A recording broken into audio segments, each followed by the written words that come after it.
Today is November 20th, and we're interviewing Mike LoFaro and Betty LoFaro at their home. They're both 88 years old. Mike was born on February 7th, 1926, and Betty was born on February 23rd, 1926. My name is Megan Margino, and I'll be the interviewer. Betty and Mike are my grandparents. We are recording this conversation for the Brooklyn Public Library, Our Streets, Our Stories. Thank you for talking with me today. I'm going to begin speaking with Mike LoFaro first. So when and where were you born? I was born in Brooklyn, the Borough of Brooklyn in New York City, at 1243 40th Street, and I had a midwife. My mother had a midwife to deliver because we at that time nobody went to the hospitals, and we lived on a top floor. It was a three-family house, and we lived on the top floor. And at the ground floor was my grandmother, Madeline Comunali. And in the middle floor was my uncle and aunt, Ralph and Rose Comunali.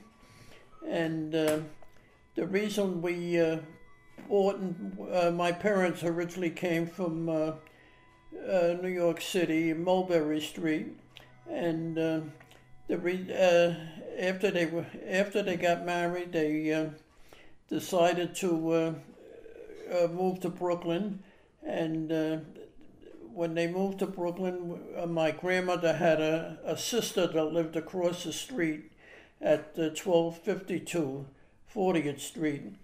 So we that's how my parents decided they were going to move to Brooklyn, and they bought a three-family house with my grandmother, and we had a yard. We grew, my grandmother she used to grow vegetables in a yard, and we were brought up on 40th Street. And anything else you want to know? Well, tell me about your parents.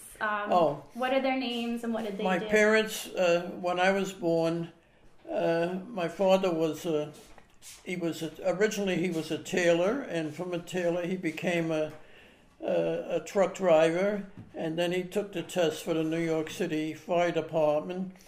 So, and I think he got on in 1927. I was a year old when he was a fireman, and he worked in a firehouse that was about 3 or 4 blocks from 40th Street where we lived, and what else? Let's see. And I had 2 brothers and 1 sister. Okay, what are their names? Huh? What are their names? Oh, my brother was my sister was Frances. She was the second born, and the third born was my brother Kono, and the fourth born was my brother Johnny, named after my father. And Kono was named after my grandfather, Comunali. And I was named after my grandfather on the LoFaro side. And anything else? So where you said your parents were from Manhattan. Oh, what about their family? Both my parents were born in the United States, but my grandparents were born in Naples. And when they came over, I don't remember if my grandmother came over. I guess she came over with her husband, and he died soon after he was in the United States. I don't know exactly when he died. But my grandfather on the LoFaro side the LoFaro side was Madeline was Francis LoFaro and Michael LoFaro were my grandparents on the LoFaro side. Mm-hmm. And I was named after my grandfather, Michael. And my grandfather passed away when I was about maybe 3 or 4 years old, maybe 5. And my grandmother on the LoFaro side passed away when I was about 20 years old. I remember going to the funeral. They had, at that time, they used to have the wakes in the house. Mm-hmm. And they used to keep them in a house for about 4 or 5 days. And they used to go in the kitchen and have food that, today they go in a funeral parlor and they have restaurants where they go out and eat. Right. And most of the women or relatives would do all the cooking in the kitchen, and the deceased was laid out in the living room. Mm-hmm. And they slept in the same apartment as the deceased. and let's see what else. And grandmothers on the Comunale side, I remember when my grandmother died, but I have no idea when my grandfather died on the Comunale side. Okay. And I was about 12 or 13 years old when my Madeline Comunale, my grandmother, died. And that she was laid out in a house. And this is the way they did things in those days. Mm-hmm. Okay. Did you have any family traditions growing up? Any traditions that you did with your family?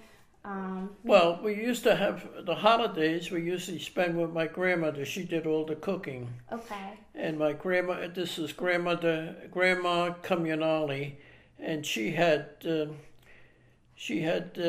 children. One was Ralph Comunale. She had 4 children: Ralph Comunale, Ida Comunale, and William Comunale, and Tony Comunale. Ralph Comunale was the oldest, and he lived in 40th Street with his wife and children on the middle floor on 1243. And my grandmother lived in the first floor, and we used to spend Thanksgiving. We started Thanksgiving, all the holidays we spent with my grandmother Comunale. And once in a while, we would go to Mulberry Street and spend some of the holidays, maybe Christmas, mm-hmm. 1 or 2 holidays a year with my other grandparents that lived on Mulberry Street. And we were brought up in Brooklyn, and as children, well, I don't know what else you want to ask. Well, no, go ahead. What? Okay. My sister had her own bedroom, but I shared my bedroom with my 2 brothers. There's three of us, Okay. and we had 2 beds. I had 1 bed, and they used to sleep in 2 beds. Were you close with because I was the oldest. Were you close with your brothers and sisters? Were you close with your brothers and sisters? Yes, we were very close, and especially with my younger brother, because he was the baby of the family. We were teenagers, and when he was born, okay. And we used to make a big fuss over him, because who's going to wheel him with the carriage, and who's going to do this with him, Mm-hmm. And but my sister was very popular with all her friends on the block, and so were we. We used to play baseball in the street. We didn't go to playgrounds because there weren't playgrounds around. Right. And there wasn't any traffic in the street, so a car would go by maybe every half hour, and we used to play baseball and everything. And when the car went by, we used to get annoyed because it was breaking up the game. And my father had a 1935 Buick, a brand new Buick. I think he paid about $500 for the car. And as I remember now, they never used to lock the cars then. I don't know if they had keys to lock the cars, but they had a key to start the cars. So when my father was working, I used to go sit in the car and make believe I was driving. And I used to try to polish the car up every once in a while. And we didn't have a garage, so the car was always in front of the house, you know. And at that time, very few people had locks on their doors. This is unbelievable. We after a while, when we became teenagers, then we started to put a lock on the front door and our apartment doors. But we never had any robberies or any stuff like that because nobody would come into your house, even though they knew they could walk right in without a key. And it was a different life than today. Yeah. And of course, we didn't have all the luxury, but my parents were very fortunate that my father had a good job and was making a good salary. I think he was making about $4,000 a year, which was and the average person was, if he was working, was making about $1,500. So we were brought up pretty well. Some of our friends were poor, and some of them were in our middle income like us, and. So throughout the Depression, you weren't as affected as... What's that? Through the Depression, you weren't as affected, maybe as some of your friends and neighbors, or... During the Depression. Oh, yes. This was during the Depression years. And everything was so different. And the mailman used to come around twice a day and deliver the mail right to your door. Oh. And when you want to mail a letter, you had to go out. They had mailboxes out on the street. The mailman didn't take the letters to be delivered. We had a mailbox about 2 blocks away from us, so we had to write a letter. We used to put it in the mailbox, and we had. My father, when he was working, sometimes we used to, like on a Sunday, my mother used to make a macaroni. Every Sunday we had a macaroni dish about 2 o'clock. So when my father was working, one of us had to bring the macaroni or the dinner over to the firehouse. So we got familiar with all the firemen, we got to know them, But I was the oldest, so I always had that chore taking the dinner to the firehouse. And what about, are there any stories that your dad had from being in the fire department? What's that? Any stories from your dad being in the fire department? Yes. Well, my father, we had a big fire in, when I was maybe about 12 or 13 years old, and there was an ice factory about 5 blocks away. And that burned down. That went to a 5th alarm fire. And when we heard about it, we knew my father was working, so we all ran over and, to see everything was okay. And he was voted popular fireman. Yes, he was. When he was first on a fire department, the New York City Journal had I think it was the Brooklyn Eagle, had a contest for the most popular fireman, rookie fireman. And he didn't want to enter it, but all his brothers told him to enter it. And what happened, how they worked it out was there were coupons in a paper. And every time you bought a paper, you cut the coupon out and you put the name that you voted for. And all his brothers went around buying newspapers and getting the neighbors. And she keeps telling me. And he came in second. Okay. And the first prize was a car, Oh. a brand new car, and the second prize was a brand new uniform. And the uniform cost about $200-300, and the car cost about $500. Oh. So, okay, and So what about school? oh, well, we went to a public school, 131, and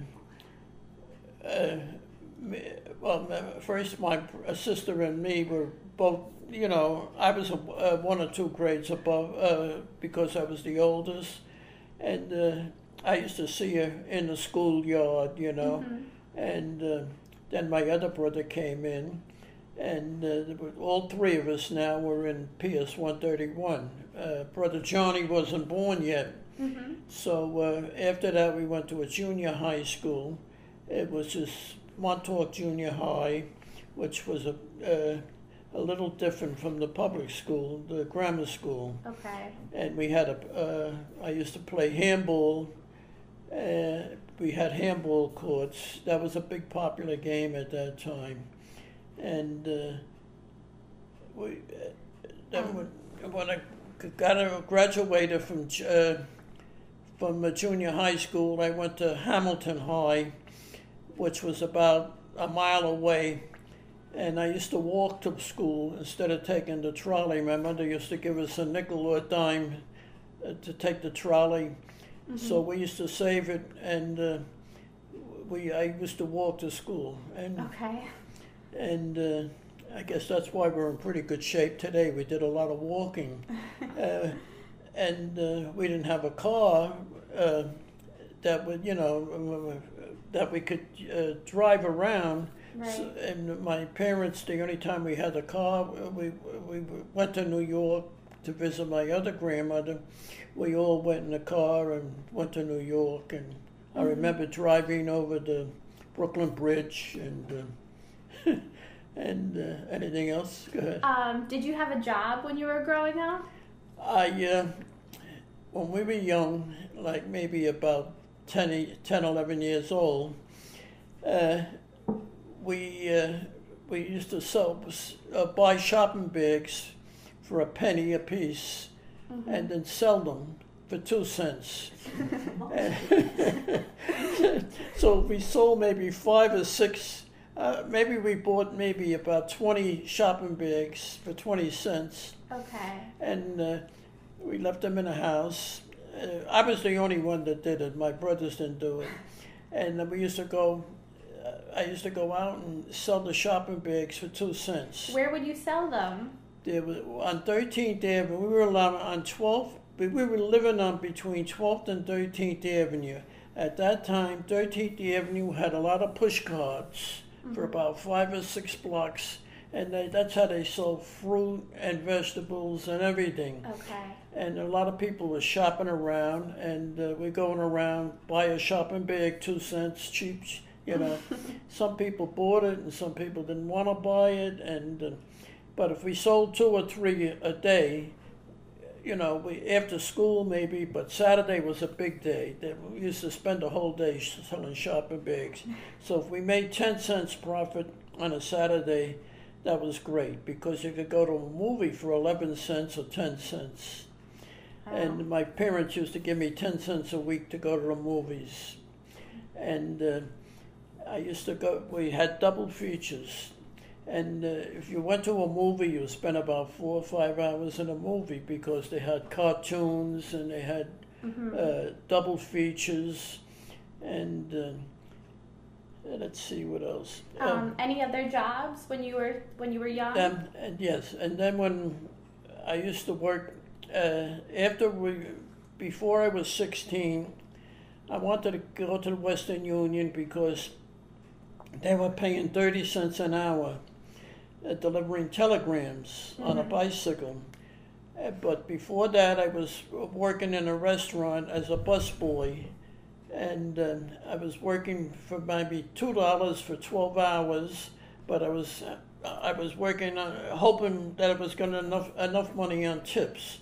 So if we got maybe $3 or $4 on tips, and we made $5 for the whole day, we were so happy because, but 12 hours, that was, Right. okay. And then when I was 16 years old, I applied for Western Union. They told me they didn't have any routes in my area with a bicycle, but they would send me to New York. And I worked in New York on the New York Stock Exchange on Wall Street down here. And this is how I got interested in the stock market, because I used to, all the stockbrokers used to go get papers that delivered, and we were from the Western Union and everything, and we used to go right into the offices, and we got interested in all the stocks that were going on there. And anyway, after that, I got a route. They told me there was an opening in Brooklyn, so that was great, because I wasn't making any tips. I was just making 30 cents an hour in New York. Mm-hmm. But once I got on a bicycle, I was making 30 cents an hour plus tips. So some days when I worked, like a Saturday and Sunday, I worked maybe 10 hours or 11 hours. So I made about $15 in tips. Oh, wow. That was a lot of money at that time. And then 30 cents an hour was pretty good, you know. Mm-hmm. And I was saving a little. And then I told my father I wanted to buy some stock with the money, you know, instead of put it in. So he told me, you buy the Standard or the Jersey, that's a good stock. So when I bought it, I remember buying 5 shares, and eventually they became Exxon, and eventually they became Mobile Exxon, and I had the stock since I was about 16 years old. Wow. And and then I got interested in buying other stocks. So on a small scale, I was doing this. Right. Okay. Anything else? So no other jobs before when you were in high school or anything like that? Well, we were in high school, junior Union. high school. Right. I got interested in a trumpet. We had a band there, and I didn't have a trumpet at that time, but I used to go in and take lessons.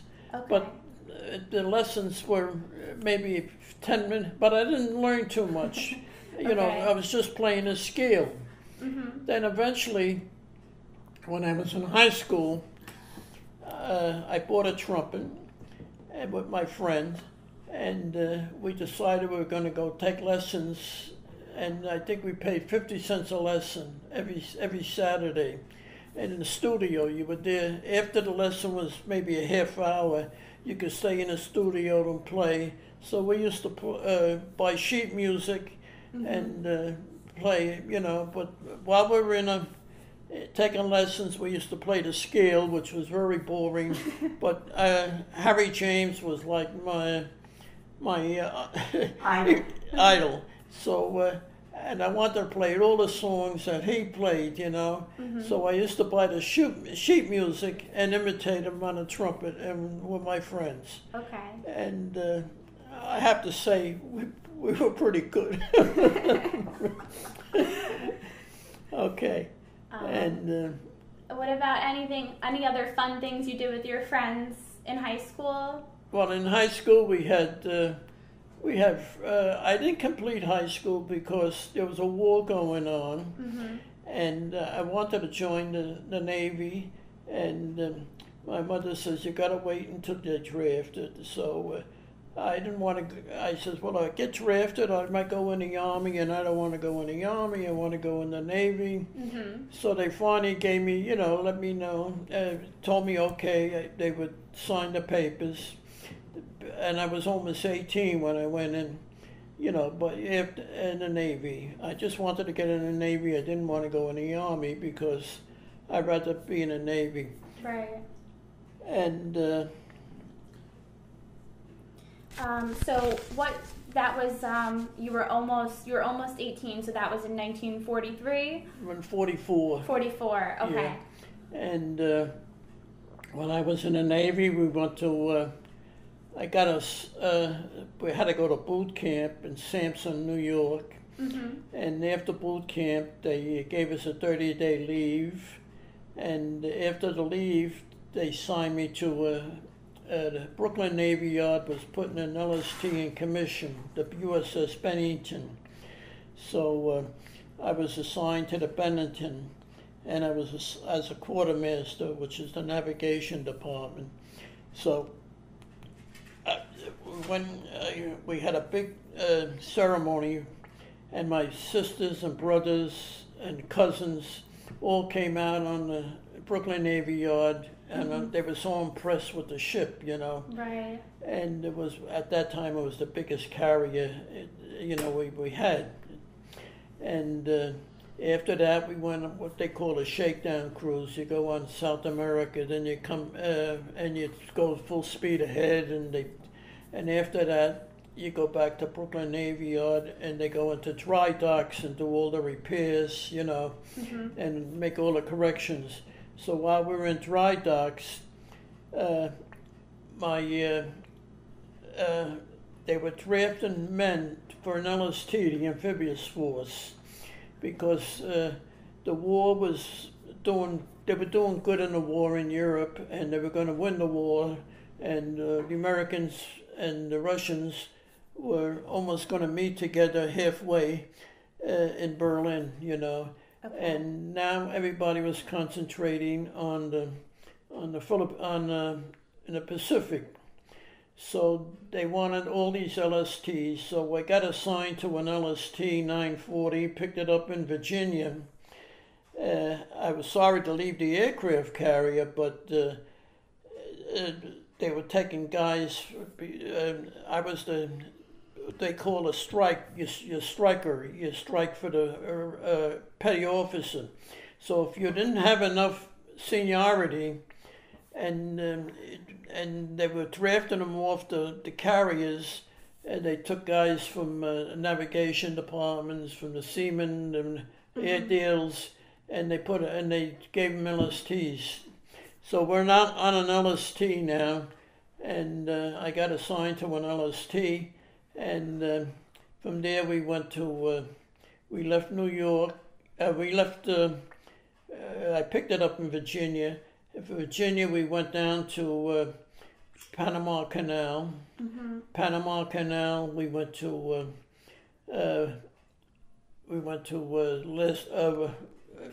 Los Angeles and San Diego. And then we went across over to Hawaii, right. Pearl Harbor. And while I was in Pearl Harbor, we just pulled into Pearl Harbor, and I was going on to Liberty, and my cousin Vinny, and my true marriage, was keeping company with Dorothy. So he came aboard my carrier because Dorothy must have told him that I was on an LST. So when he came aboard, he says, we'll spend a couple of hours. I says, Vinny, this is my first Liberty, and I want to go out with my friends here. So he was a little annoyed, but I says, we could do this some other time, Okay. So anyway, I spent some time in Pearl Harbor. Then from Pearl Harbor, we went to the Philippines, and they were liberating the islands in the Philippines. Right. And then they were getting ready for the big invasion of all the small islands, and eventually going to go into Japan. And all the LSTs from Europe were coming over to the Pacific. And when I was in the Philippines, Subic Harbor, they had hundreds and hundreds of LSTs and ships there, and this is going to be something big. They were going to invade one of the islands. We thought they were going to go right into Japan, but they invaded Iwo Jima, which was close to Japan, and they were going to use that island as hopping over to bombing Japan and all that. Right. And that was right after my 19th birthday that we were in, I think it was February the 20th when they invaded Iwo Jima. And from Iwo Jima, we went to another island, Okinawa. That was on Easter Sunday. We made the invasion, and that was another battle over there. And eventually, they were going to getting ready to invade the mainland in Japan when they decided that they dropped the bomb. I'm cutting everything short, you know. I'm not going into details too much. Okay. And when I came home, when the war was over in Japan, I was discharged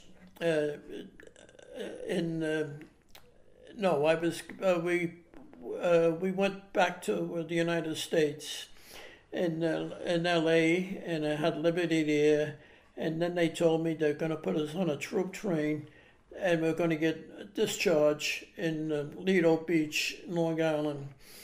And that's when I got on a troop train. It took 7 days to cross over from L.A. to Long Island. So you took the train from LA to Long Island? Is that from LA to Long Island. It was a troop train. It was very slow. Oh. And I remember passing Las Vegas, but it was just a desert down there. This was in 1946. Right. Okay, there was nothing there. And I didn't even realize, it was Vegas because we hit all these small towns. We weren't paying attention. So anyway, when I was discharged, and when I went home, my parents had a little party for us and everything for me, and I decided I was going to take a year off, just to have a little fun. So this was like in April or May, and what I did was we used to go to the beach every day, Coney Island, and with my friends. And I didn't have a car, but a couple of my friends had a car, but they were partners on it. Like something. It was very common to have 2 or 3 people as partners on a car. And they would have it every other weekend, or and so we used to go.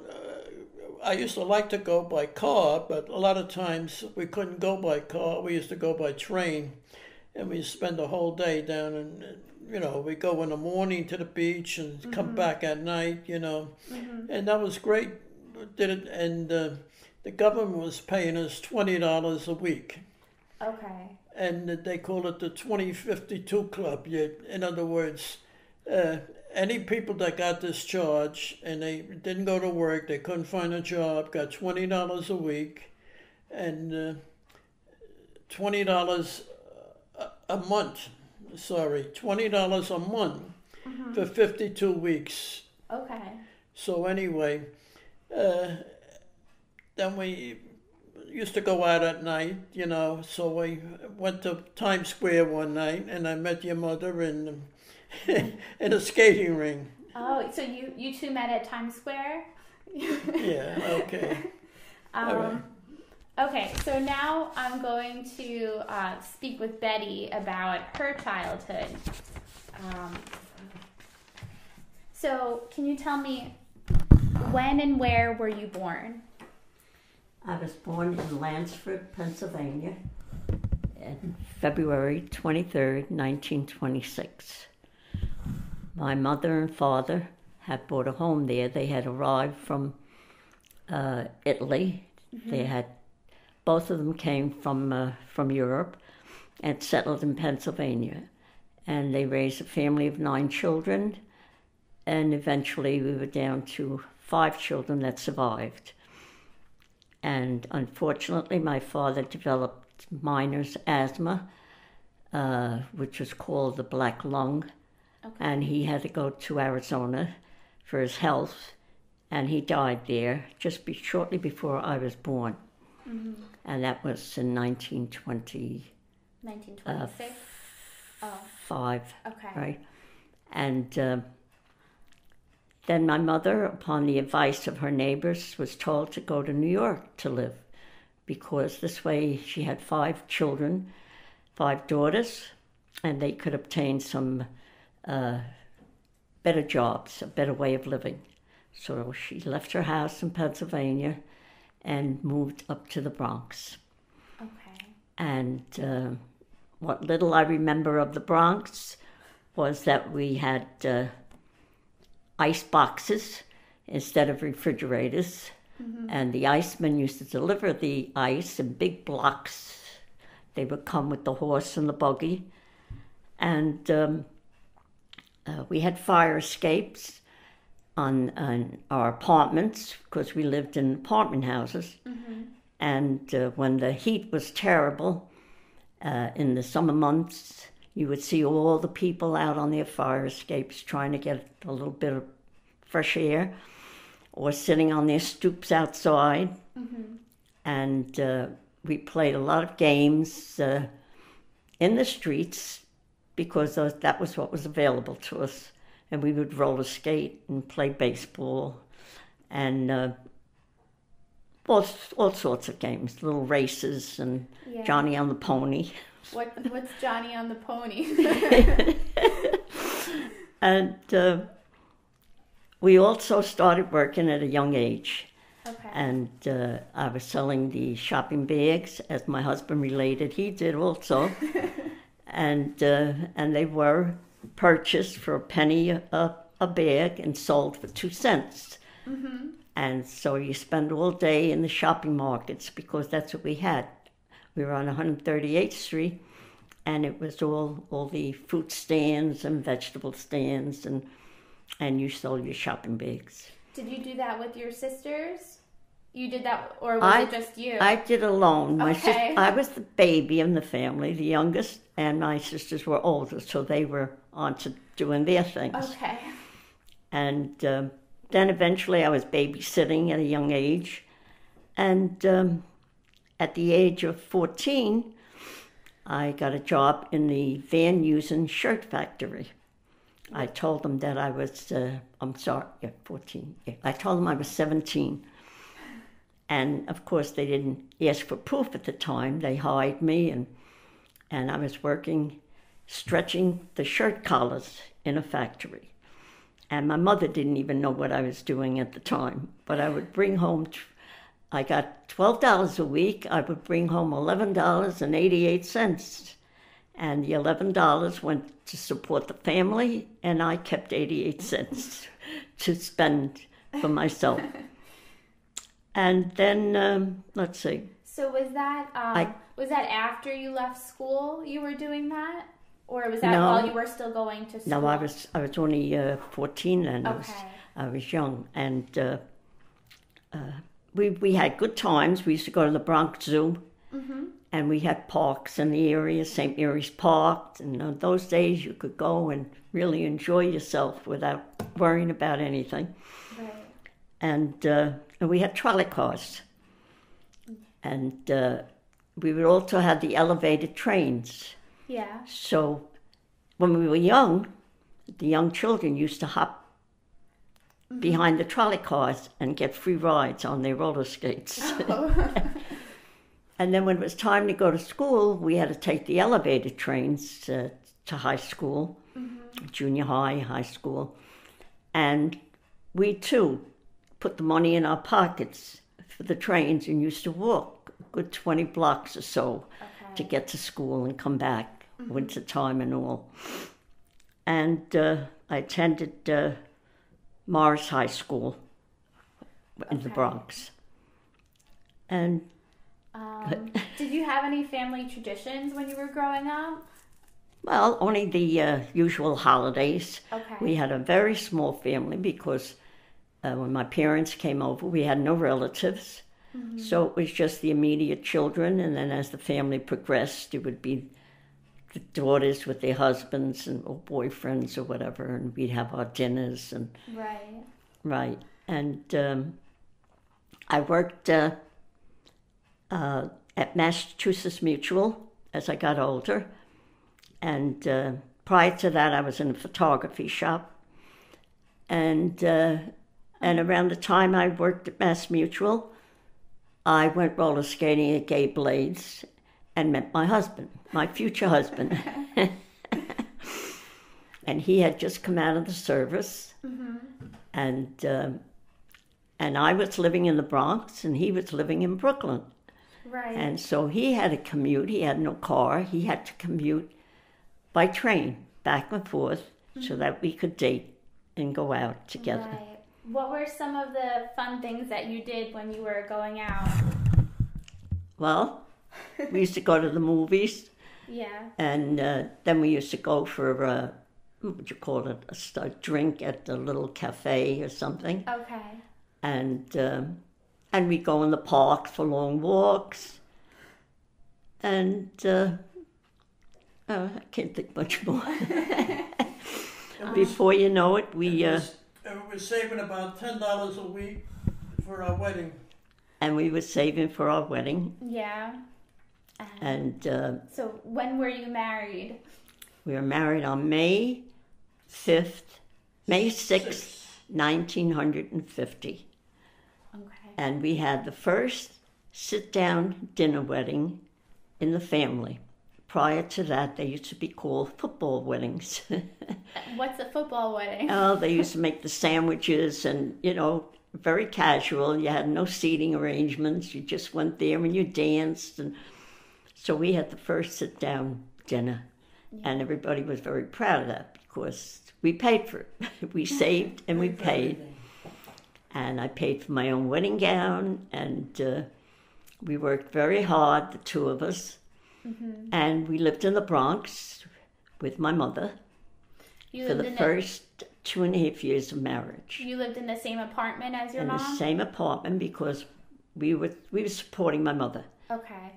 I was still taking care of my mother.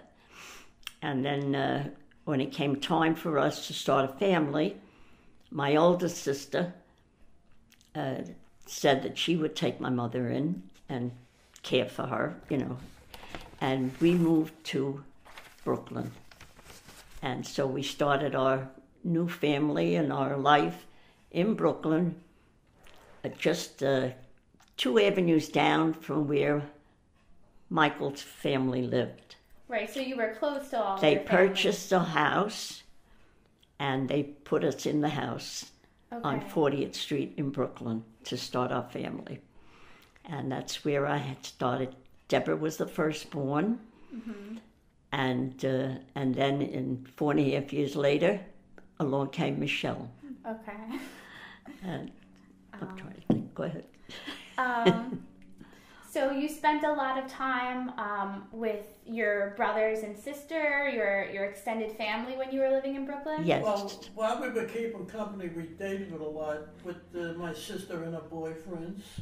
Yeah. And double dated. Mm-hmm. And I remember we used to go to Times Square and see the latest movies. Okay. At that time it was like 55 cents to get into the movies, but they were big theaters like the Paramount and everything. Mm-hmm. And at that time they had, besides a movie, they used to have a live band, a live show, Okay. So for 55 cents. Unbelievable. So the house that you were living in, was it a multiple family house? It was a 4-family house. Okay. And we were living we had the big apartment on the first floor, and then it was a basement, and then there were 2 apartments above us. Mm-hmm. Originally it was a 2-family house, but during the war there was a lot of people couldn't rent. There was no rent apartments, mm-hmm. So they made 1 big apartment, they made it into 2, and the basement, they legalized the basement and they rented the basement. Okay. So, when my sister got married, Frances, they were before they moved out to Long Island to buy a house, they decided the basement wasn't occupied, and they were going to live in the basement. They lived there for about a year, and then the people, one of the apartments was vacant above, so they moved upstairs. Okay. So, and they lived there about 6 months, and then those people on the other apartment left, so in other words, they lived in all 3 apartments before they decided to go to Long Island to buy a house. And what about your other family? Did they live in the apartments too? Well, Johnny, my youngest brother, he lived in one of the apartments too when he first got married. He got married very young. He moved in when Francis moved out. Yeah. So actually, everybody, all 3 of us used as Yoli apartments except my brother Carno. Okay. He decided Ann, his wife, wanted to buy a house. So she didn't have nothing to do with the apartments. She wanted to own a house. So they bought a house in Bensonhurst. And where were you working when you were married? I was working in Andrea Radio TV. TV just came out, and not many people had TVs then. And when the stores were selling the TVs, they had a TV in a window, and it used to put the TV on. People would come out on the sidewalks and watch TV for hours because they didn't have a TV at home. Right. And my parents knew that I was working in a TV factory, so they decided they were going to buy a TV from where I worked. So my parents had one of the first TVs on the block.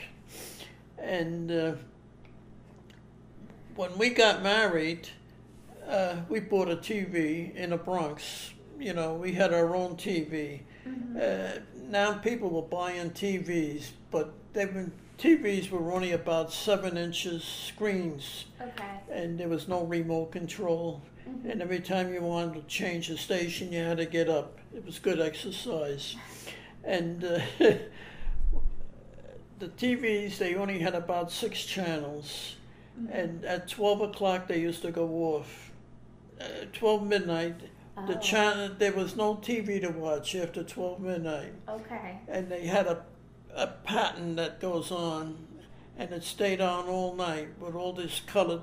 It was some kind of a bird, wasn't it? A flamingo bird, and it stayed on all night. So if you wanted to watch TV at 1 o'clock in the morning, you would watch this flamingo. Just a picture of it. So that was a big laugh too. And then at 9 o'clock or 8 o'clock, then they started the channels again. And there were only like 6 or 7 channels the most, you know. Right.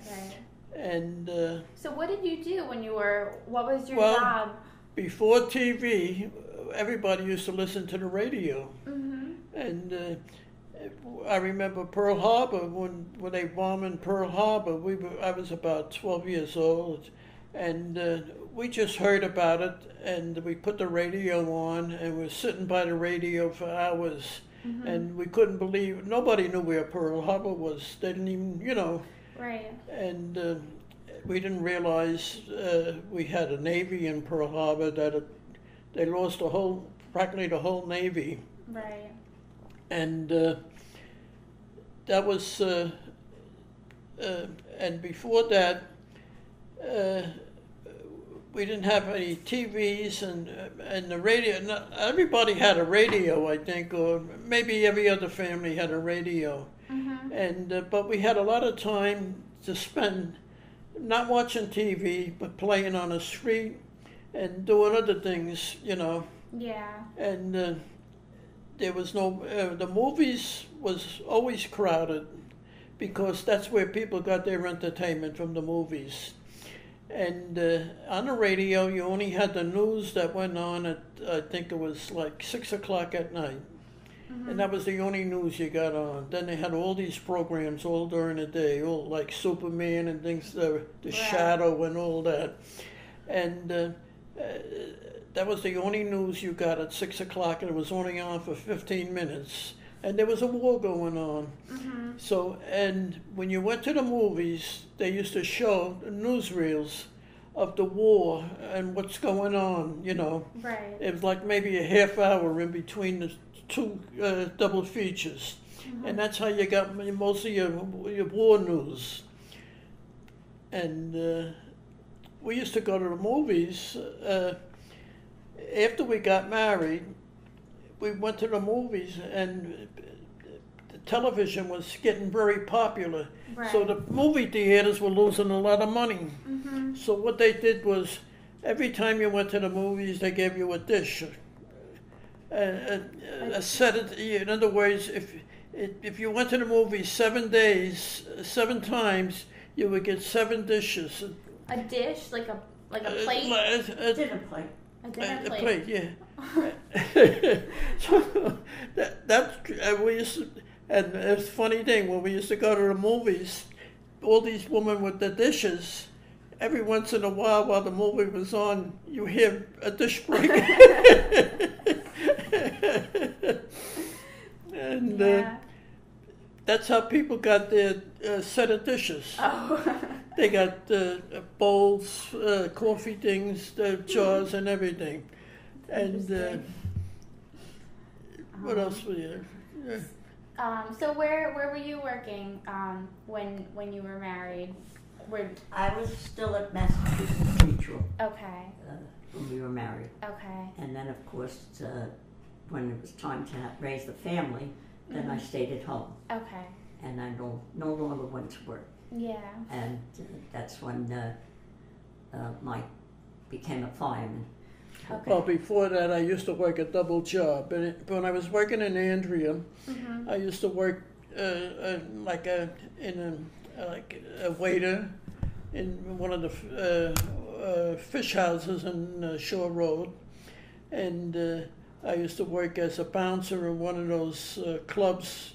Yeah. I was 22, 23 years old, Okay. but these were like what they call a 26 and over club. But the people were usually about 60 or 70 years Oh. old. You didn't find anybody that's 28 years old. But anyway, I worked there for a while, you know, just Okay. on the weekends, and then I worked in Andrea.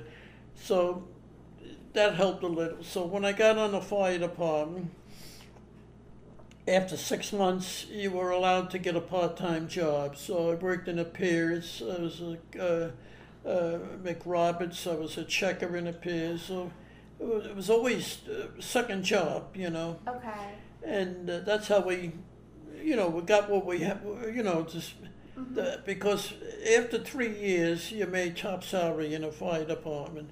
But for the first 3 years, it was tough. You had to buy your uniforms, and it was, and so a lot of people used to work. A lot of firemen used to work part time, and then they still continue after the 3 or 4 years in the fire, because they got so used to the money, you know. Mm-hmm. And that was it.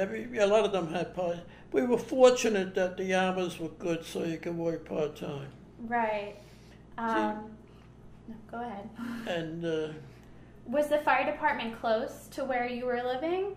what? Was the fire department close to where you were living? Okay. I worked in the same firehouse that my father worked in. Oh, okay. And in the firehouse, there were 2 companies. There was a ladder company and an engine company. Mm-hmm.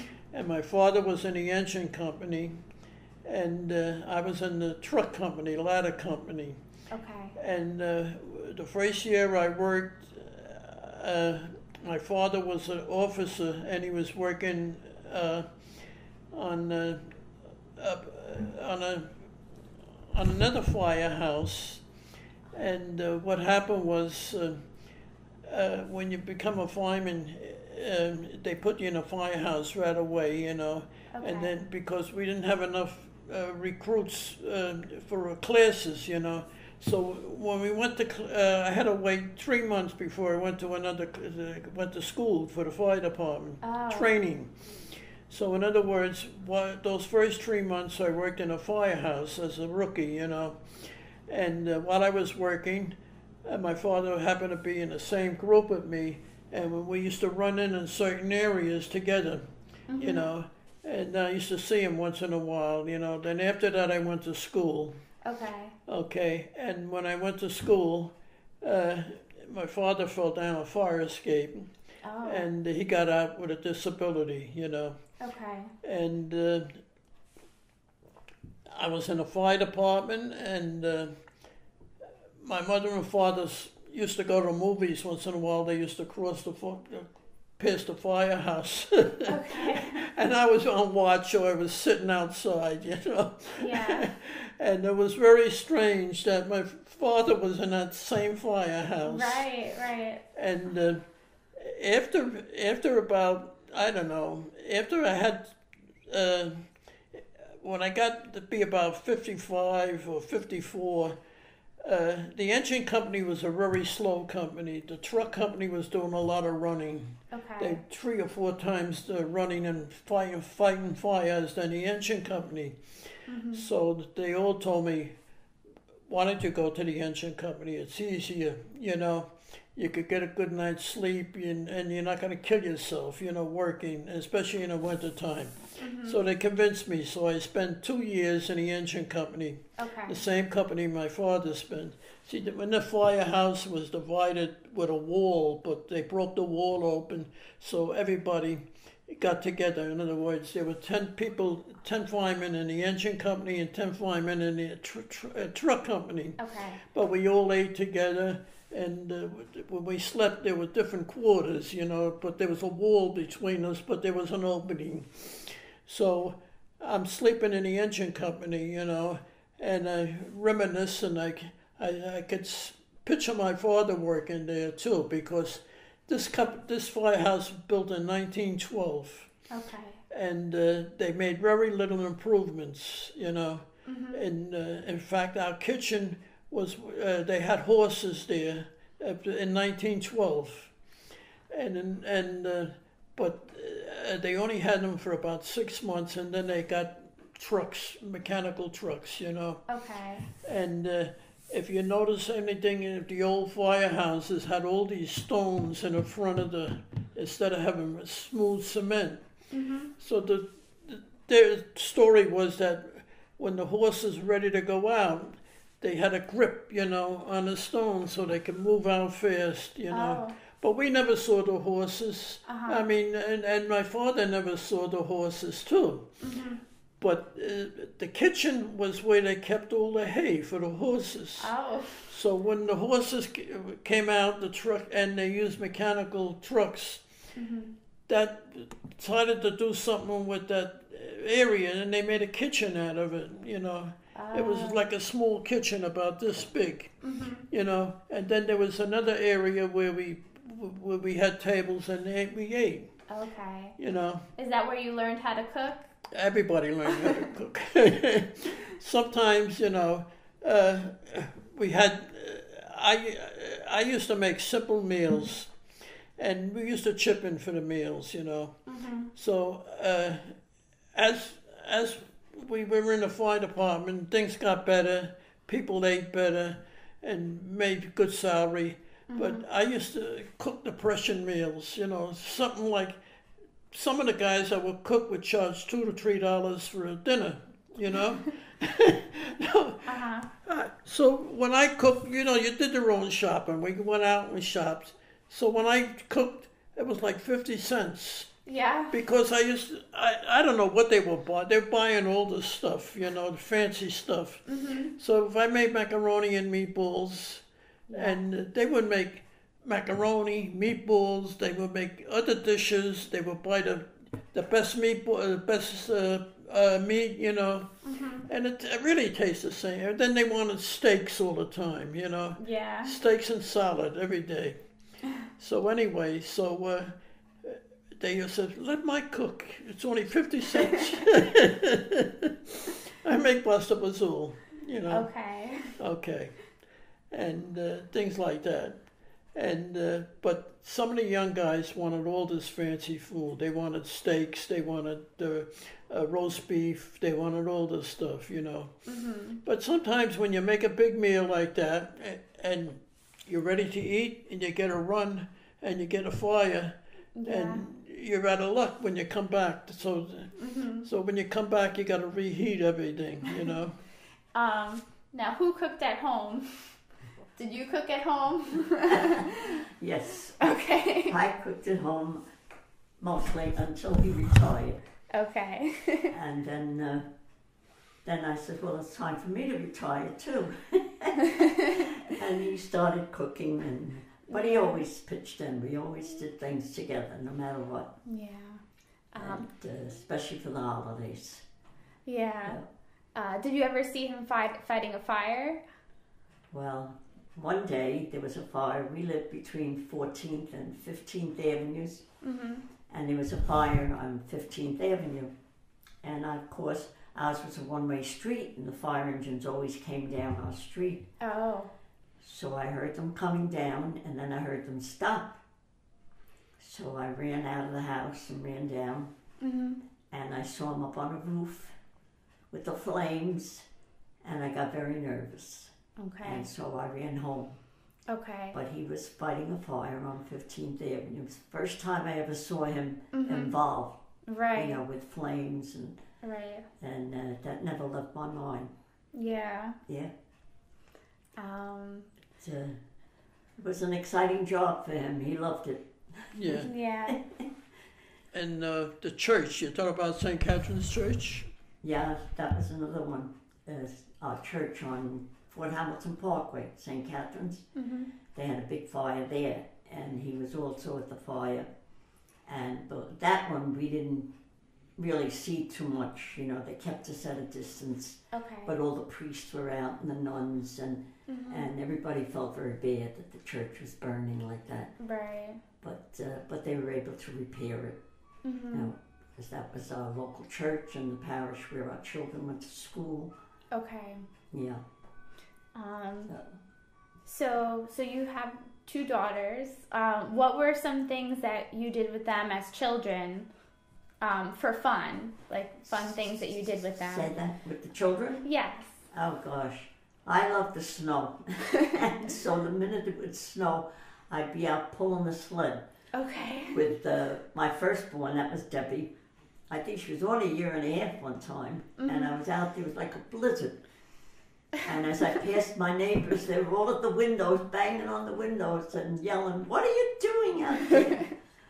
But we loved the snow, and we had a driveway with a two-car garage in the back.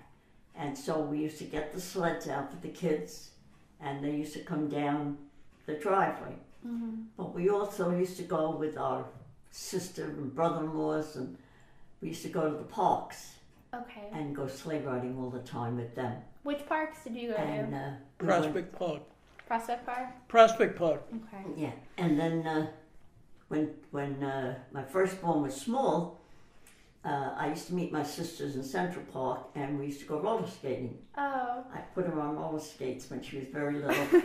And then along came my second one, and I put her on the roller skates. And we enjoyed that a lot. And then we used to go to Spitztown in Long Island, where his parents had a summer house, and we used to go to the beaches out there, and we'd spend the summers out there. And eventually we bought our own little place.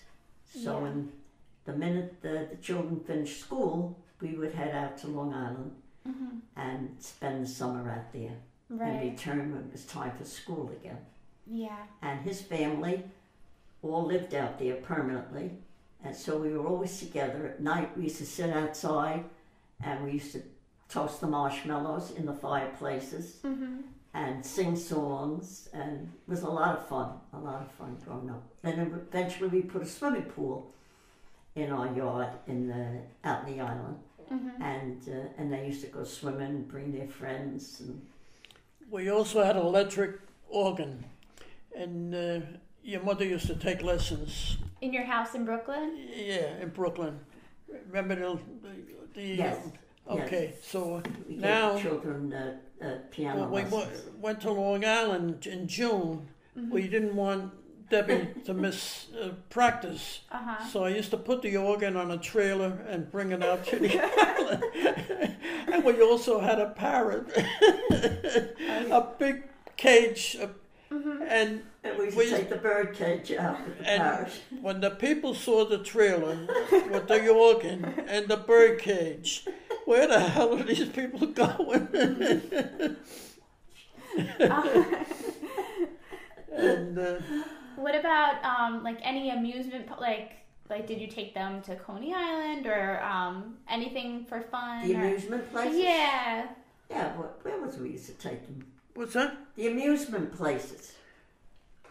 Oh. Well, we used to go to Coney Island for Yeah, we used to go to Coney even Island. when I was young. My mother used to take us from the Bronx Okay. to Coney Island. And also And it they was had, a big thing. when they were young, your mother and Michelle, what they call Freedom Land in the Bronx. Okay. Do you ever hear of Freedom Land? I have. It yes. was almost a copy of Disneyland, you Right. know.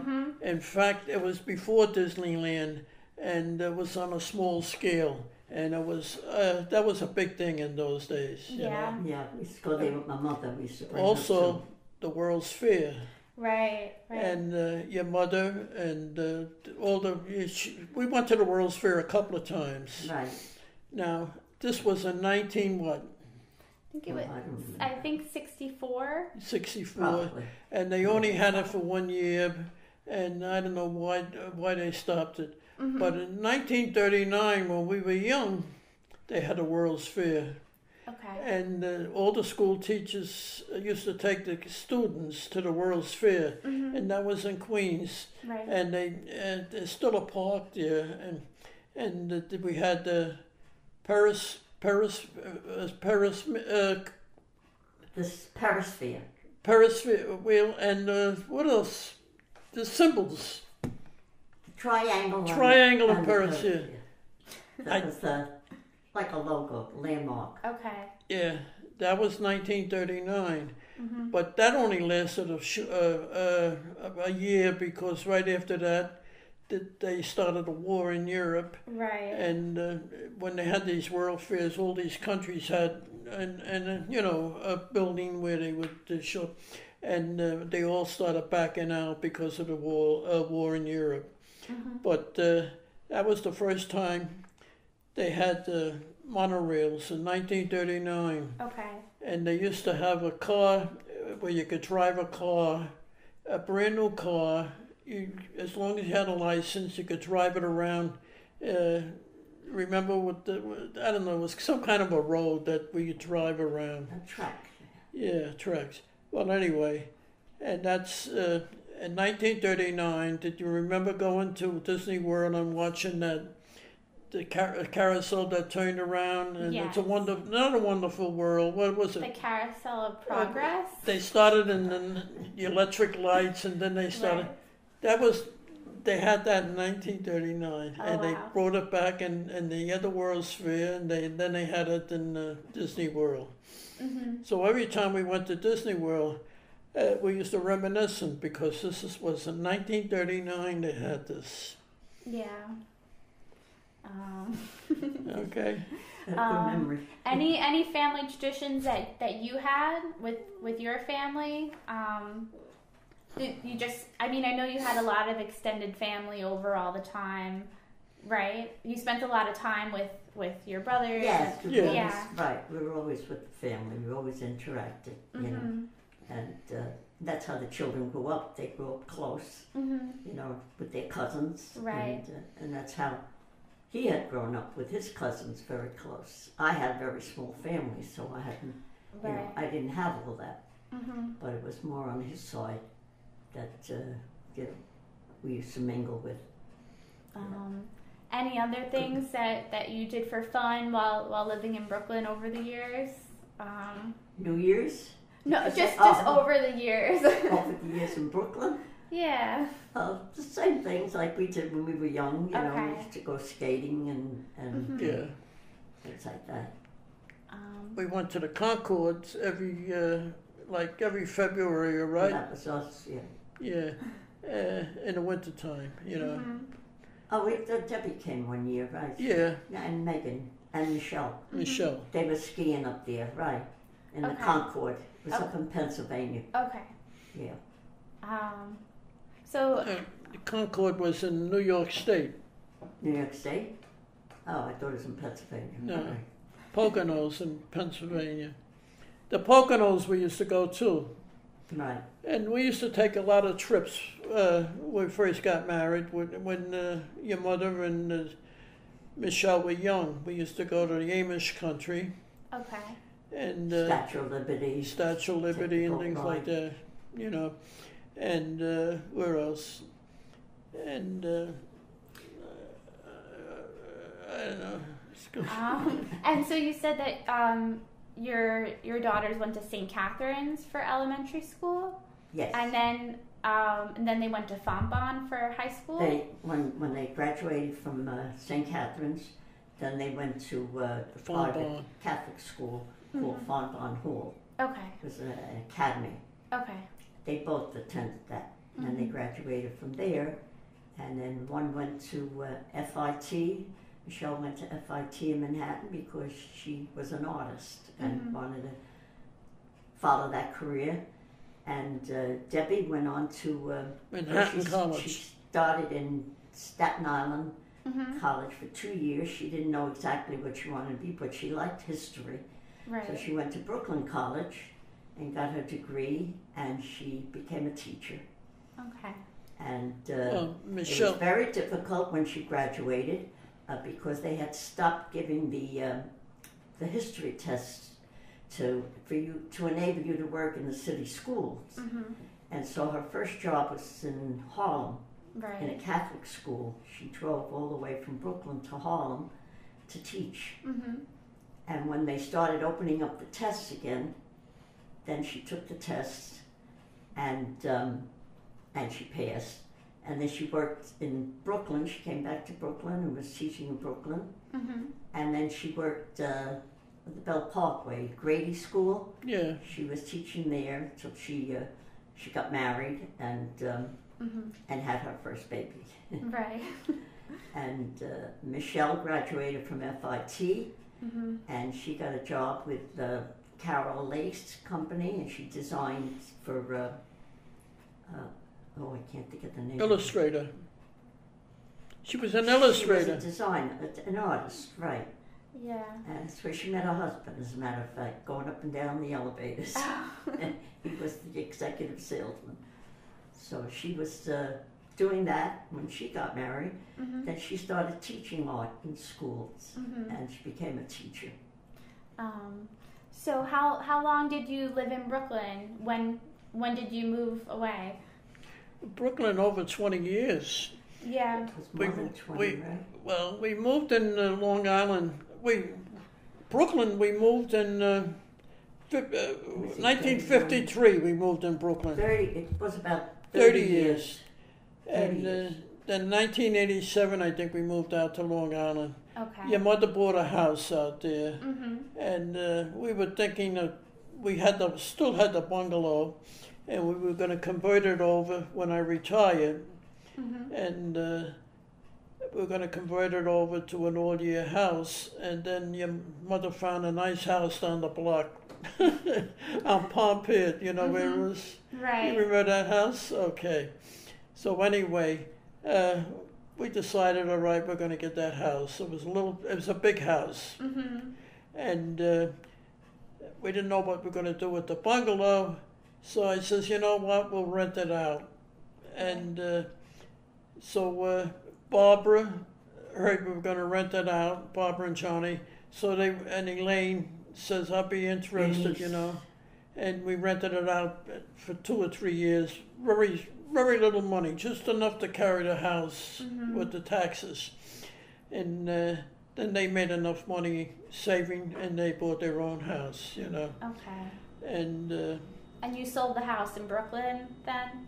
We sold the house in Brooklyn. That's how we bought the house in Lake Grove. Lake Grove. Now we Right. paid $96,000 for that house.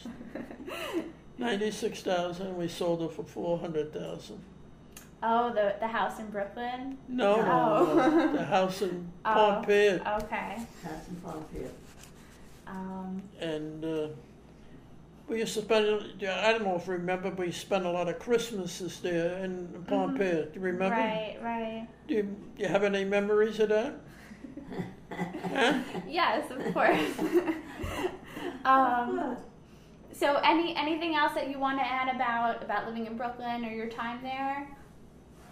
I don't know. What? He certainly covered everything. Okay. Okay. So I believe that's the end of this interview. Okay. So thank you. You want a cup of tea? Yeah, make a cup of tea, Betty, for